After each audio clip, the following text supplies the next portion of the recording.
We just played your single with Snoop Dogg. It's called Wake Up, Bangkok City. And you were going to tell me the story behind Snoop's verse and Snoop's involvement with you guys. Right. Wow. Well, yeah.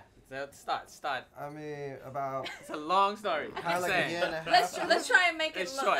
Short. A year and a half ago in Korea, music conference, we met Snoop's management, Stampede, Ted, and Justin. Ted Chung, yeah. Ted Chung, and shout out to Justin. We met them, so, you know, we exchanged numbers and whatnot, and then a couple months later, Snoop was performing in Bangkok. We were opening up. So they hit us before Snoop was gonna get to Bangkok and was like, yo, Snoop and Rita Ora want to shoot a video down in Phuket, which is an island. Can you guys hook us up with like production-wise, help with scouting location, whatever, boom. We help take care of that. Because you guys are the men in Thailand, the men to know. We helped take care of that, and you know, we you know, they had some list of things that they needed. That we took care of. That you provided that for we them? Such you know as? Organics. You know, organics. You know. Yeah. So, Snoop must have a person in every country for that. Oh yeah. But otherwise he won't come. Exactly. But he was surprised. He was surprised. Right. He was surprised of the amount that we had. And the quality. And the quality. Okay. So he did that. For a second. He was shooting, and you know, we were helping out. He was like, you know, we were chilling one evening. And he was like, you know, the only thing that's missing, guys, is you guys need a studio here. Yeah. And we was like, okay. So the very next morning we got on the horn, we was just like, yo, bring the studio down, fly the studio down now. Right? So he shot all day with Rita Ora. Around like midnight, started vibing, you know, they were done shooting. A lot of organics was going around. And organics. And Buddha goes to Snoop. Your DJ. Yeah, DJ Buddha, my fault. Yeah. Also cameraman. Yeah. DJ Buddha goes to Snoop. Was like, yo, Khan got some music in the back. You want to take a listen? And he was like, yo, give me 5 minutes. 5 minutes later, he came back, went into the studio. Khan started playing the beats. Yeah, so we went to like. So Khan, you're an artist / producer. Yes. Yeah. I sweep the floor and stuff too. Everything. You do what it takes, right? You do what it takes. Yeah. Otherwise, you can't have like a 20-year career. You know? That's you right. You gotta learn to do everything. Amen. Well, anyways, he got in, and you know, I was a little nervous. You know, I never really like pitched a track. Even though you've had multiple albums and you're famous in Thailand. I mean, I've seen him for a couple of days, but you know what I'm saying? It's not like, hey, but I'm Snoop. Like, it wasn't like that. You know? So he came in, he checked out a couple of beats, and said, okay, this is good. And he picked out a few of them. He was like, oh, I like that. And he was vibing. He was like, oh, shit. He was like freestyling on top of the beat. And I was like, okay, this is good. I'm happy. And then he picked, when he heard that beat, like, Wake Up, Bangkok City, he just picked it. He was like, oh man, turn on the mic. That's the one. And he just freestyled it. So that's the whole his verse is freestyle. It's a freestyle. Okay. But he shouted out Bangkok, he shouted out everything. You can tell. You know, everything that he was... sounds high as hell. everything that he experienced during that trip was there. It came out. Basically, that makes a lot of sense. It was like a 4-minute freestyle. Yeah. The beat was like 4 minutes. Yeah. So he just went from the top. I get it. So, you know, I think doing my research on you guys, I feel like Thailand in American media has been romanticized so much over the years. Like, I think about when I grew up, okay, you know, putting it in the 80s with like Kickboxer and Van Damme and movies like that, and then and then you go, come on, you split right now. Yeah.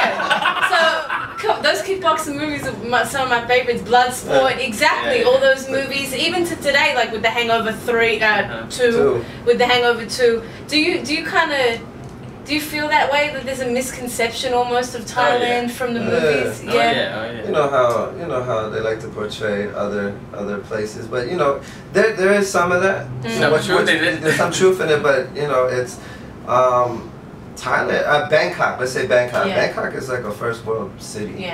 You know, it has everything. It's so westernized, it's English friendly, even though the people don't necessarily speak it, but they're willing to, more than other countries around Asia, to speak English to you. Right. You know, they'll try. No, that's very interesting you say that, because I remember when I was in Japan, people were quite hesitant and shy to speak English. Is that what you mean? Yeah, that's what I mean. Yeah. But like Thailand, if you you're lost, especially if you're a foreigner, and they see you, they'll greet you with a smile. They'll point you in the right direction.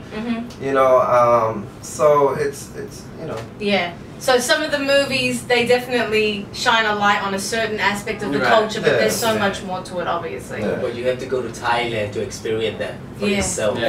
So just go. I'm sure people who meet us for the first time are not our friends because they're friends, but people who meet us for the first time, they're like, do you guys still ride on elephants or like, you know, shit like that. Like, did you ride on kangaroos? Yeah. I get it. But that is dope, riding on elephants. Park my elephant. So this, park my elephant, exactly. All right, so you know, speaking of hip hop around the world, you know, as an example, someone like an Iggy Azalea is very controversial in her home country because she has certain people that support her in not using a natural Australian accent when she raps, and then she also has people that, you know, detract from that and think that that's almost blasphemy for her not to rap in her natural speaking voice. What do you guys think about that, coming from another country?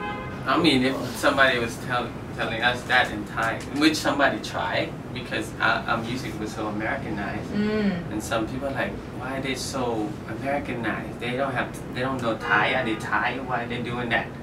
But we kept going. You stay true to yourself. So it's our style. It's our style. It's our style. It's how we talk anyway. So like we'll be in a conversation, all of us, and it'll be like da da da da Thai and English. Yo, look at that. You know, that's how we speak. I mean, so, even when I first heard it, when I came along and I first heard the music, it was different, but it still had like that. It was similar too in a way, you know. But I could still grasp onto it, you know. It wasn't like totally like left field. Well, the argument. So like we do Thai and English rap, right? And for Japanese album, we're gonna do Japanese and English and Thai. That's what you're working on right now? Yeah, we finished. We just finished. And why Japanese? Because for Japanese audience.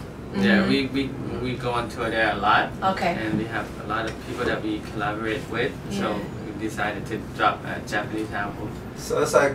You guys are rapping in Japanese? A little bit. Not that much. I'm actually doing the hook of the new single. You are? In the Puerto Rican German? The Puerto Rican dude is spitting in Japanese. Yeah, do it. Can you do it? So give it this, Machidayo. Ooh, I'm a freak, and you a freak, baby, keep me more. It's on and popping in the club, so get it up. And on the chicks that went that high, I don't know that. That's the whole mix.